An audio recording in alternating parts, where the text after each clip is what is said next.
प्रशांता जितेंद्रिय कि भगवान कृष्ण की मित्रता विद्यालय से हुई, वही तो विद्यालय से, लेकिन विद्यालय मार्ग से आरंभ हुई। अब उस बालक को यानी सुदामा जी को भगवान श्री कृष्णचंद्र जी अपने रथ पर बैठाए।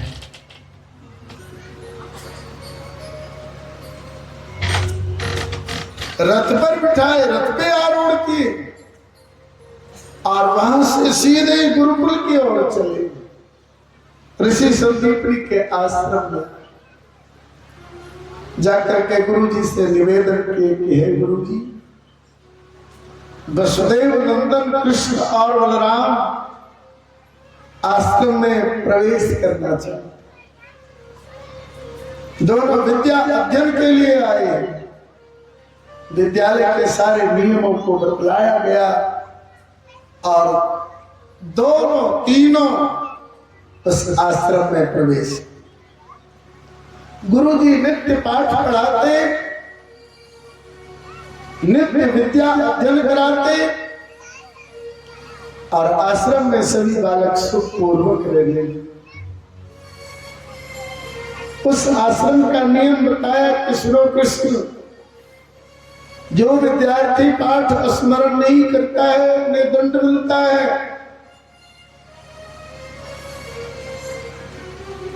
और विद्यालय के सारे नियमों को भली भांति प्रतिपाल करना पड़ेगा। रोज गुरु जी पढ़ाते थे, अतिथि देवो भव, मातृपितृ देवो भव, गुरु देवो भव। ईश्वर आश्रम में पढ़ाया जाता है, वेद की ऋचाएं पढ़ाई जाती और रोज पूछते थे गुरु जी। हम लोग भी जिस समय विद्यालय में पढ़ते थे ना, तो विद्यालय में रोज का नियम था, रोज गुरु जी करते थे 2 कहानी 2 कविता सुना रोज, और नहीं सुनाते थे ना तो इतनी बड़ी रस्सी रखते थे गुरु जी, इससे ज्यादा बड़ा नहीं, और दोनों पाव के अंगूठा को एक ही रस्सी में जोड़ देते थे और धूप में गर्दन पे चढ़ा देते, यही दंड रही थी। अथवा पिटाई की जाती थी, मार खाते थे हम लोग। अतिश बनता है, विद्यार्थी आते नहीं है, अटेंडेंस बनता है। अब वो रूल बदल गया है, शिक्षा का नियम बदल गया है, केवल खाना पूर्ति होता है, बच्चे पढ़ते नहीं है। और खास करके मेरे बिहार में तो नहीं पढ़ते छोटे बच्चे, बस स्कूल आया, जहां खिचड़ी पक रहा है वहां सब बच्चे खड़े, खिचड़ी खाया, छुट्टी हुआ। लेकिन आश्रम में नियम पूर्वक गुरु जी पढ़ाते थे, दोनों भाई पढ़ने लगे। एक दिन गुरु जी ने कृष्ण जी से पूछा, कन्हैया कल जो हम तुम्हें पाठ पढ़ाए हैं वो पाठ स्मरण है? तो धीरे धीरे सुदामा जी की ओर दृष्टि करे, पूछे सुदामा भैया याद है? आज तो याद नहीं करता है, आंखों में इशारा ऐसे बात कर। अब जब सुदामा जी को पाठ याद नहीं होता तो कन्हैया जी को पाठ बोलना पड़ता था, और सुदामा जी को पाठ अगर स्मरण ना हो और कृष्ण जी को पाठ स्मरण हो जाए और गुरु जी पूछते तो इन्हें भी बोलना पड़ता। कितनी गाढ़ी मित्रता था। हमने कहते हैं, जैन मित्र दुख होई दुखारी, जैन मित्र दुख होई दुखारी,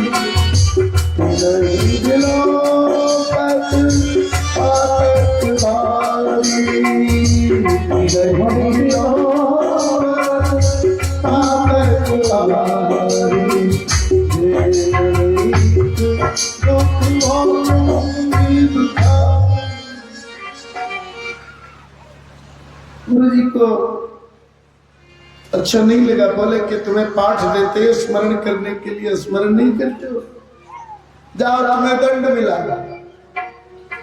दंड में क्या दे? अरण्य से ईंधन लाओ, लकड़ी लाना। सायंकाल के समय गुरु जी ने जो दंड दिया था, उस दंड की पूर्ति के लिए दोनों भगवान श्री कृष्ण जी और सुदामा जी जंगल की ओर जाने। गुरु माता ने उन्हें भूंगा हुआ चना दे दिया, भूंगा हुआ चना। या कहीं कहीं आप सुनोगे कि गुरु माता ने चना दिया था, 2 जगह बांध करके दिया। कहा बेटा अगर जंगल में विलंब हो जाए तो उसे कलयुग रूप में कर लेना, कलयुग रूप में। हाँ हाँ। और जब दोनों बालक सायंकाल के समय गुरु आज्ञा का पालन करने के लिए अरण्य की ओर जा रहे थे ना, तो गुरु जी के चरण में प्रणाम किए, गुरु माता के चरण में प्रणाम, और दोनों भाई चले। जब जंगल पहुंचे तो भगवान कृष्णचंद्र जी वृक्ष पर चढ़े, और सुदामा जी लकड़ी बीनने का काम आ रहा।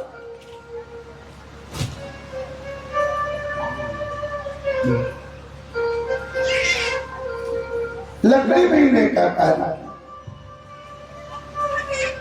भगवान कृष्ण सूखे सूखे लकड़ियां तोड़ तोड़ करके गिरा रहे थे, और सुदामा जी गट्ठर बना लिए। एक गट्ठर तैयार कर लिए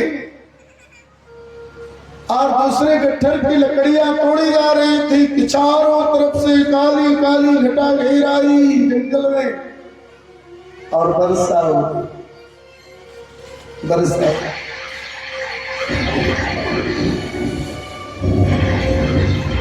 उस वर्षा में सुदामा जी और कृष्ण जी दोनों भीग। भगवान कृष्ण को श्री सुदामा जी ने कहा कन्हैया नीचे आ जा भैया, एक गट्ठर तैयार है और लगभग दूसरे गट्ठर की भी लकड़ियां तू तोड़ चुके हो, नीचे आ जा भैया, नीचे आ जा। भगवान नीचे आने लगे। उसी समय सुदामा जी को भूख लगी। भूख अपनी क्षुधा की तृप्ति के लिए गुरु माता ने जो उन्हें चना दिया था, अपने अंश के चना खा ली। क्षुधा की तृप्ति नहीं हुई, भूख नहीं मिटी, तो कन्हैया जी की भी पोटली को खोल लिया सुदामा जी। देखा अभी बहुत ऊपर है, नीचे आते आते इसके चने खा लेंगे, खाना शुरू किया। तब तक भगवान नीचे आ गए और पूछने लगे कि सुदामा भैया ये तेरे मुंह से आवाज कैसे आ रही है? कहा कन्हैया ये जो वर्षा हुई है ना, शरीर जो भीग गया है ना, ठंड के कारण मेरे दांत खटखटा रहे हैं, दांत खटखटा रहे हैं। और चुपके से कन्हैया जी से नजर बचाए सुदामा जी ने सारे चने को खा लिया, सारे चने। जब मध्य रात्रि हुई ना, तो भगवान कृष्ण कहते हैं कि सुदामा भैया, ए सुदामा भैया, गुरु माता ने जो चना दी थी, दो ना भैया, भूख लगी। क्या चना? सुदामा जी ने कहा कि कन्हैया जिस समय तू हमें पूछ रहा था ना कि तेरे मुंह आवाज क्यों कर रहे हैं, तो मैंने तुमसे झूठ बोल दिया कि ठंड के कारण मेरे दांत खटखटा रहे हैं। मैंने तुमसे झूठ बोला, उस समय मैं तेरे अंश के चना खा रहा था। भगवान ने कहा, गुरु जी ने शिक्षा दी थी ना कि दूसरे के अंश खाने वाला दरिद्र होता है, श्राप ही लग गई। भगवान ने अपने मुंह से कह दिया ना कि दूसरे का अंश खाने वाला दरिद्र होता है। दूसरे का भाग खाने वाला दरिद्र होता है। तो इसमें एक दंत कथा आती है, शास्त्र पुराण में कहीं नहीं मिलेगी, दंत कथा आती है। वो दंत कथा कैसी है कि गुरु माता ने जो चना दिया था ना सुदामा जी को कि जंगल में भूख लगेगी तो दोनों भाई कलई कर लेना। सुदामा जी को पता था कि ये जो चना गुरु माता ने दी है ना, इस चने में किसी ब्राह्मणी का श्राप है, ये जो चना खाएगा वो दरिद्र होगा। सुदामा जी को ज्ञात था। कैसे? एक विधवा ब्राह्मणी थी, अपनी जीविका चलाने के लिए भिक्षाटन करती थी। आज तक वो भिक्षाटन के लिए नहीं थी ना, उसे भिक्षा में सूखा चना गुरु माता ने जो चना दिए ना, मैं तो ब्राह्मण थे, हमें भूखे रहने की आदत है, लेकिन तो संपन्न करके वो मेरा सखा है, मैं अपने मित्र को दुखी नहीं होने दूंगा, मैं मित्र को दुखी नहीं हूं। इसीलिए सुदामा जी ने कन्हैया जी यही दोष दिए कि मित्र को कभी विपत्ति में नहीं पड़ता, और सुदामा जी ने चला खाया। भगवान कृष्ण ने कहा कि भैया तुम्हें ज्ञात है ना कि दूसरे का अंश खाने वाला दरिद्र होता है। कुछ नहीं बोल पाए, कुछ नहीं। रात्रि व्यतीत करी और प्रातः होते ही माथे पर गट्ठर लेकर के कृष्ण जी और सुदामा जी गुरु जी के आश्रम लकड़ी का गट्ठर रखा, लकड़ी का गट्ठर। गुरु पत्नी आकर के पूछती कि बेटा रात्रि कैसे व्यतीत हुई? हाँ माता जी खूब सुंदर लगी से, हमने जो तुम्हें चना दिया था खाया था ना। तो सुदामा जी ने तो हाँ कह दिया, और जब कन्हैया जी से पूछा गया ना, कहा मां मैंने चना नहीं खाया। नहीं सुदामा, तूने कृष्ण को चना नहीं दिया, चना नहीं दिया। कहा कि मां मुझे बहुत जोर से भूख लगी, मैं अपने अंश के चना तो खाए ही, हमारी तृप्ति नहीं भई, और मैंने कृष्ण के अंश के भी चना को खाया। जा रे सुदामा, तुझे ज्ञात नहीं था कि दूसरे का अंश खाने वाला दरिद्र होता है। मानवास्त्र में मिश्रा। उसके बाद वेदा अध्ययन आरंभ हुआ। गुरु गृह पठन चले जगुराई, गुरु गृह पठन चले जगुराई, गुरु गृह पठन चले जगुराई, गुरु गृह चले जगुराई। अल्पकाल दिया सब पाई, अल्पकाल दिया सब पाई। अब गुरु जी कम ही दिन में सभी शास्त्रों का बोध कराया, धर्म शास्त्र, राजनीति शास्त्र, वेद शास्त्र, सारे शास्त्र का बोध कराया, विद्या में निपुण कर दिए, पारंगत कर दिए। तो एक दिन गुरु माता ने गुरु जी से कहा कि हे स्वामी, जब ये कृष्ण विद्या अध्ययन करके विद्यालय छोड़ेगा ना, जब ये दक्षिणा के लिए कहेगा ना, तो आप हमसे विचार कर लेंगे। क्या क्यों? क्या कृष्ण साक्षात श्री हरिनारायण के स्वरूप है, साक्षात हरिनारायण। क्या ठीक?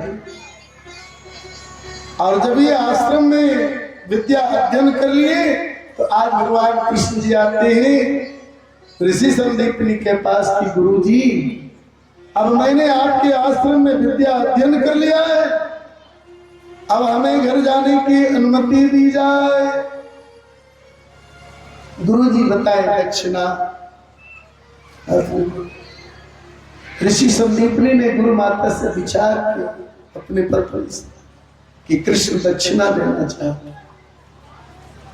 कहे स्वामी, प्रभास क्षेत्र में हमारे बच्चे जब से गए वो वापस नहीं आए। अपने मृत पुत्रों को भगवान कृष्ण से दक्षिणा के दक्षिणा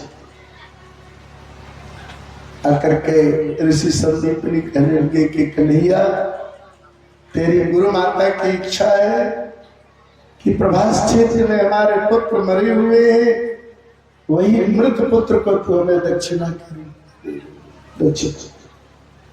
तुरंत भगवान रथ पे चढ़े और समुद्र के किनारे गए प्रभास क्षेत्र में।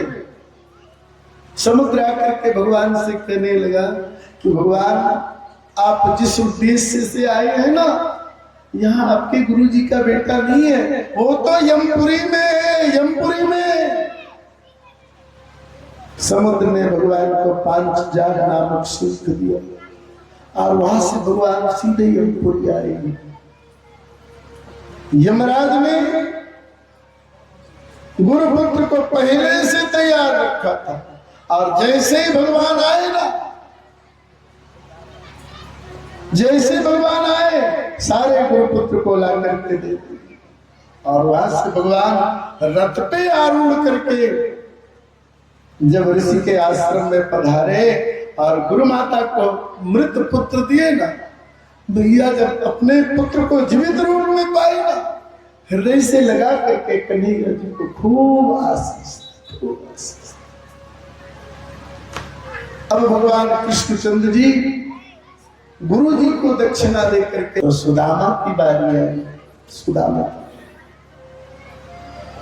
श्री सुदामा जी निर्धन गरीब ब्राह्मण थे। इन्होंने कहा कि गुरु जी, मैं तो आपको दक्षिणा रूप में कुछ नहीं दे पाऊंगा, लेकिन ये सुदामा वचन देता है कि मैं आपको जीवन पर्यंत दक्षिणा चुका दूंगा, जीवन पर्यंत। ऐसा करके दोनों आश्रम से जब बाहर निकले ना, तो गले गले मिले, गले गले।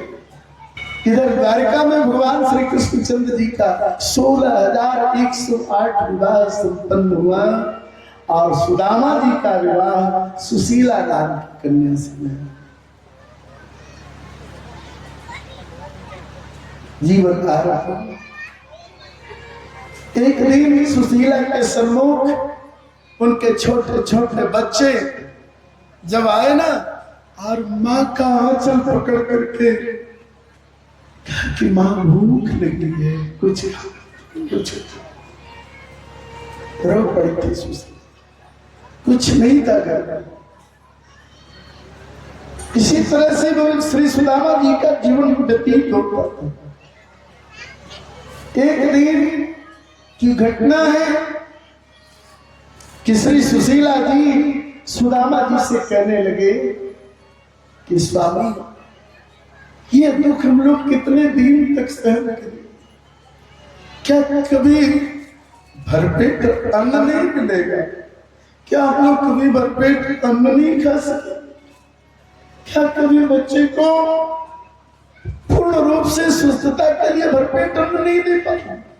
आखिर ये गरीबी कब तक हम लोग सहेंगे? इस गरीबी को मिटाने का कुछ उपाय करो स्वामी, कुछ उपाय करो। सुदामा जी ने कहा कि रे बाबरी, जब 3 पन व्यतीत हो गया तो 1 पन व्यतीत होने में देर नहीं लगेगी, देर नहीं लगेगी।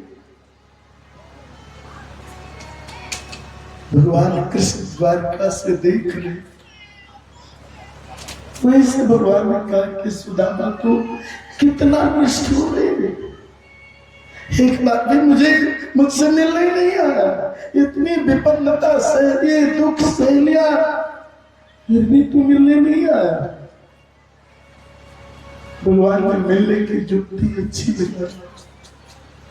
भगवान कृष्णचंद्र जी ब्राह्मण का वेश धारण करके आज सुदामा जी के घर पर आए हैं। जब सुदामा जी भिक्षाटन के लिए आकर के दरवाजे पर आवाज लगा दी, भिक्षाम दे, भिक्षाम दे। उस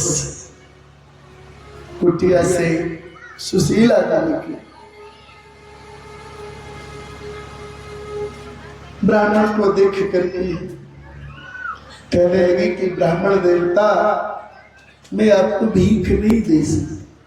क्यों? आपके घर की परंपरा है कि दरवाजे पर आए ब्राह्मण को भीख नहीं देते। कहा नहीं ब्राह्मण देवता, ऐसी बात नहीं है, हमारे घर छूतक लगा। बोले कैसा छूतक लगा है? जन्मा सोच या मरना सोच? क्या ब्राह्मण देवता मेरे घर जन्मा सोच लगा है। भगवान कृष्ण सुशीला जी को निहारने लगे। क्या ब्राह्मणी आपके शरीर की आकृति नहीं बता रही है कि आप हाल फिलहाल किसी बच्चे को जन्म दिए?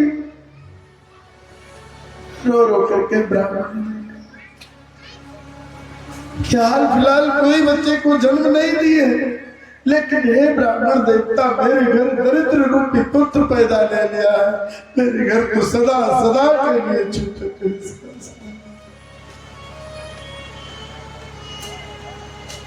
भगवान कृष्ण को दया। सुशीला जी की परिस्थिति को देख करके भगवान कहने लगी कि ब्राह्मणी, तेरे पति का नाम क्या है?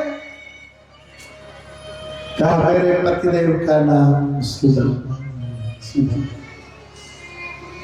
अरे वही सुदामा जो द्वारिका के राजा भगवान कृष्णचंद्र जी के सखा है। ब्राह्मणी को भगवान कृष्ण ने कहा कि क्यों नहीं एक बार तुम मिलने भेज देती हो, सारे दरिद्रता का हरण कर लेंगे। वो द्वारिका के नाथ है, अनाथों के नाथ है। एक बार तू भेज दे, तेरी विपत्ति का हरण हो जाए।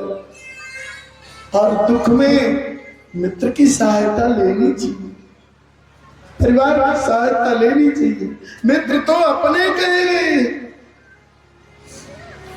ऐसा करके भगवान कृष्ण वहां से चले गए। और आज सुदामा जी जब भिक्षाटन में गए थे ना, अन्न नहीं वैसे हंसता।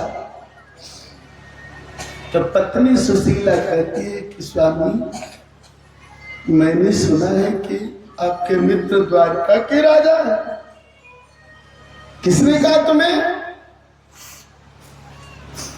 किसने कहा कि मेरे मित्र द्वारिका के राजा है? हाँ है तो क्या, हम उनसे मांगने जाए? सुदामा भूखे मर सकता है, लेकिन अपने मित्र के आगे हाथ नहीं मांग नहीं सकते। भगवान कृष्ण से मेरी मित्रता है, हम अपनी मित्रता का भजा नहीं सकते। ठीक, तेरे पति का नाम क्या है? कहा मेरे पतिदेव का नाम सुदामा। अरे वही सुदामा जो द्वारिका के राजा भगवान कृष्णचंद्र जी के सखा है। ब्राह्मणी को भगवान कृष्ण ने कहा कि क्यों नहीं एक बार तुम मिलने भेज देती हो, सारे दरिद्रता का हरण कर लेंगे। वो द्वारिका के नाथ है, अनाथों के नाथ है। एक बार तू भेज दे, तेरी विपद का हरण हो जाए। और दुख में मित्र की सहायता लेनी चाहिए, परिवार की सहायता लेनी चाहिए। मित्र तो अपने कहेंगे। ऐसा कहकर भगवान कृष्ण वहां से चले गए। और आज सुदामा जी जब भिक्षाटन में गए थे अन्न नहीं वैसे हंसता। तो पत्नी सुशीला कहती है कि स्वामी मैंने सुना है कि आपके मित्र द्वारका के राजा है। किसने कहा तुम्हें? किसने कहा कि मेरे मित्र द्वारका के राजा है? हाँ है तो क्या, हम उनसे मांगने जाए? सुदामा भूखे मर सकता है लेकिन अपने मित्र के आगे हाथ नहीं मांग नहीं सकते। भगवान कृष्ण से मेरी मित्रता है, हम अपनी मित्रता का बजा नहीं सकते। ठीक है स्वामी, आप अपने मित्र के मित्रताई को ना भजाओ। मिलने में क्या तकलीफ है, मिल तो सकती है। बार बार सुशीला प्रेरित कर रही थी, बार बार कह रहे। तो सुदामा जी ने सोचा कि चलो ये बार बार कर, तो मिलने के लिए तो तैयार हुए, लेकिन उन्होंने एक शर्त रख दी। शर्त रखी, वो शर्त कैसा था? क्या कि मैं मित्र से मिलने जाऊंगा, लेकिन मित्र के घर, गुरु के घर, देव मंदिर, ये कभी खाली हाथ नहीं जाना चाहिए।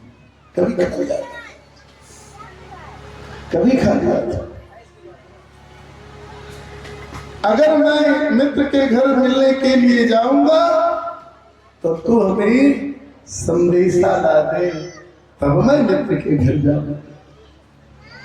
सुशीला जी आज उन पड़ोसन के समक्ष जा रही है,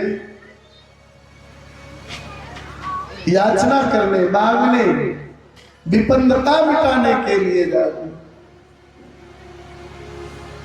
तो ताना कैसा मारा पड़ोसन ने कि सुशीला जी, सुदामा जी भिक्षाटन करके अपनी जीविका चला रहे थे, उनसे जीविका नहीं चलती, आप भी पति की भांति मांगना आरंभ।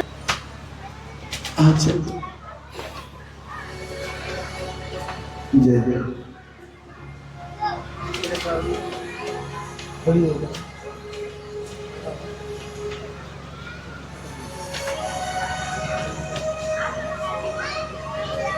देखिए किस प्रकार से रुक्मिणी जी सुशीला जी की सहायता कर, कोई पड़ोसन ने सहायता नहीं, कोई पड़ोसन ने सहायता। और चली एक सुंदर कारुणिक प्रसंग। पड़ोसी में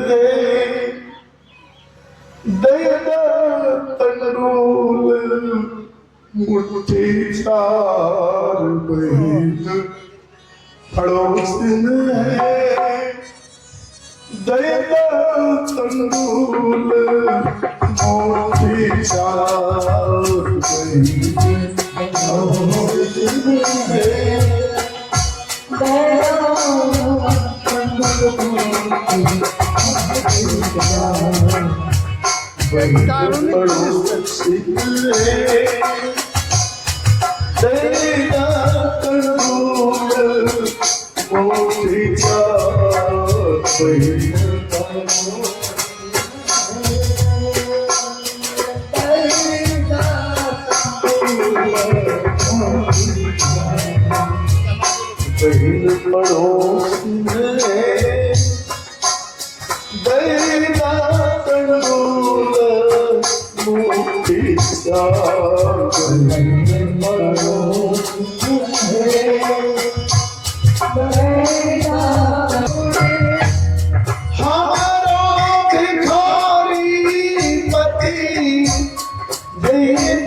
बहिन पड़ोसी है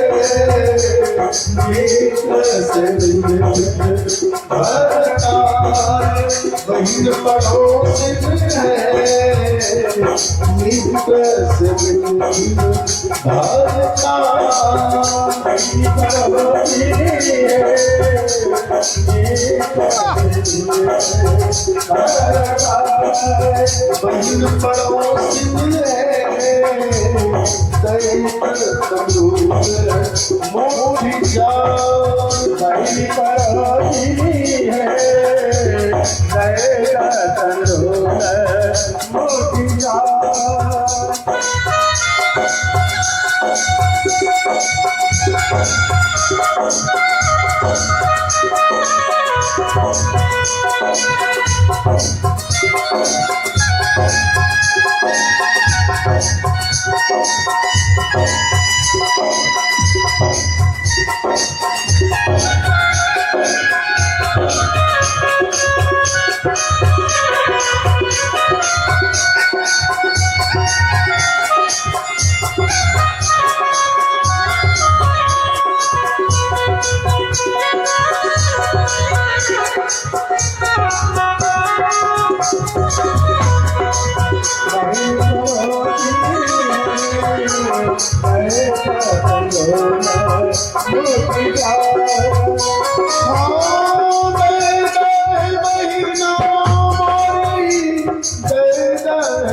प्रसाद नहीं है और विनती कर रही है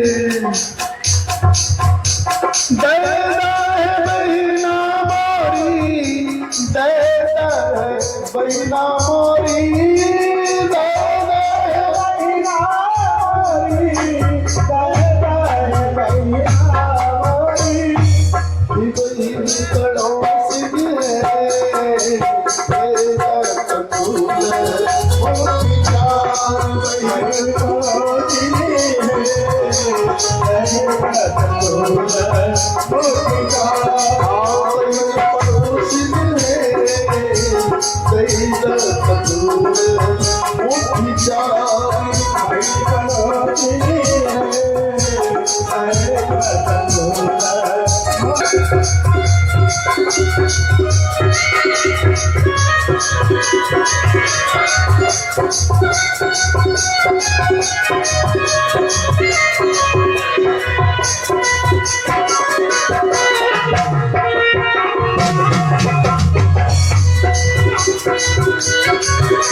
और दूसरा रस आप थोड़ा इधर रहिए। किसी तरह से उन्होंने उस चावल को, उस तंदूर को फटे चिथड़े वस्त्र में समेट करके पति को देती है कि हे स्वामी आप मित्र मिलन को जाओ मित्र। जय जय